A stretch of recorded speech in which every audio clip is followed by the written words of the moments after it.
Hello students, as you can see, this video is related to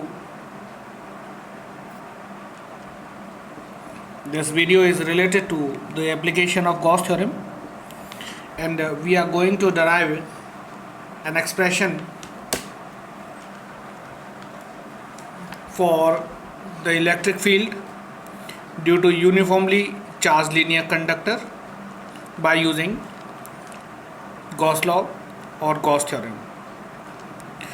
During application of Gauss theorem, for any application we need to consider 3 points in our mind. The first point, the consideration section.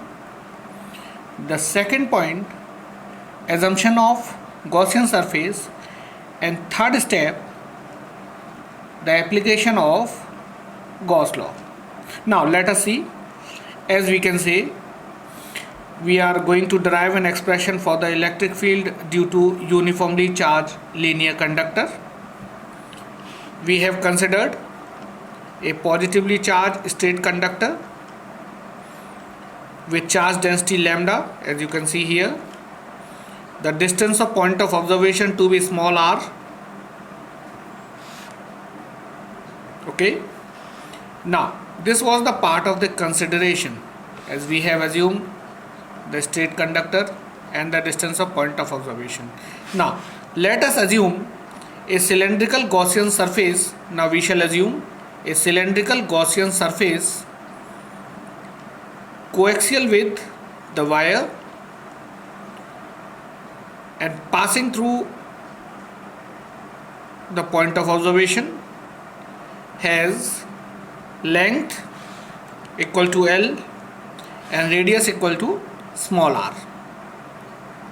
Now the third step, now according to Gauss law, we can just implement the Gauss theorem for the assumed Gaussian surface. According to the Gauss theorem, we can just mention the surface integral of electric field over this cylindrical surface is equal to Q inside the cylinder divided by epsilon naught, which can further be elaborated to Q inside can be elaborated to lambda into L. I have written the formulation. So further elaboration of this surface integral led us to break the integral into 3 parts.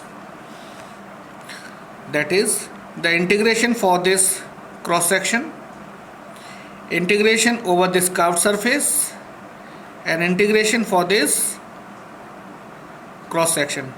Or we can say the electric flux through the left cross section, the electric flux through the curved surface of the cylinder, and the electric flux through the right cross section.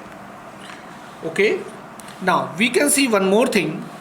Since the straight conductor is positively charged, so the electric field due to this straight wire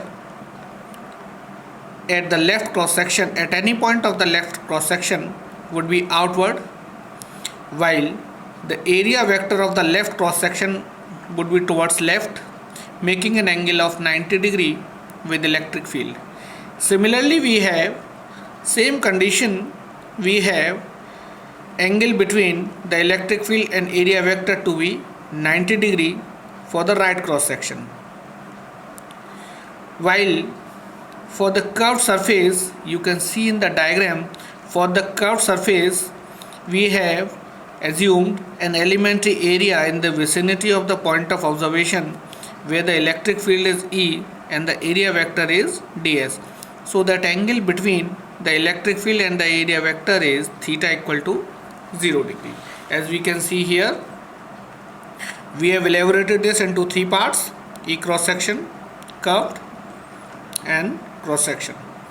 So further we have placed the values of angle cos theta 1, cos theta 2 for curved surface, cos theta 3 for the cross section. Now by placing the values for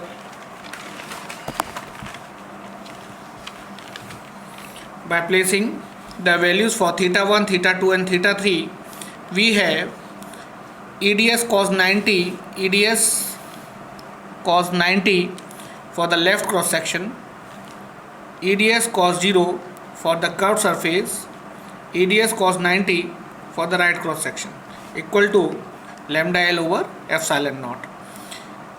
The electric flux through the curved through the cross section surface vanish, being theta equal to 90 degree, while it passed through the curved surface. So we have the expression electric flux through the curved surface equal to lambda L upon epsilon naught, E being constant at every point of the curved surface, so taken out of the integral sign.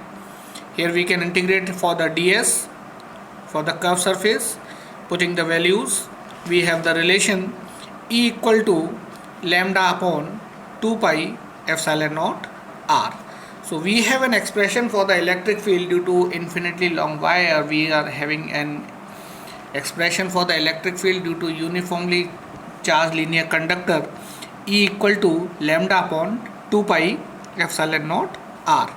Now we can see from this relation that electric field is directly proportional to the wavelength lambda and is inversely proportional to the distance of point of observation from the wire.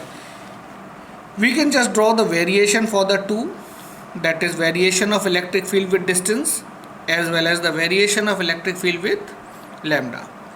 Beside it, if the wire is positively charged, electric field is radially outward, while for the negatively charged, the electric field would be radially inward. We can see here the diagram for the positively charged straight conductor as well as for the negatively charged straight conductor.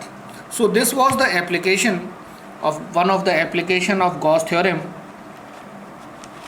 which can be used to find electric field at any point due to straight linear conductor. I hope it has been clear to you.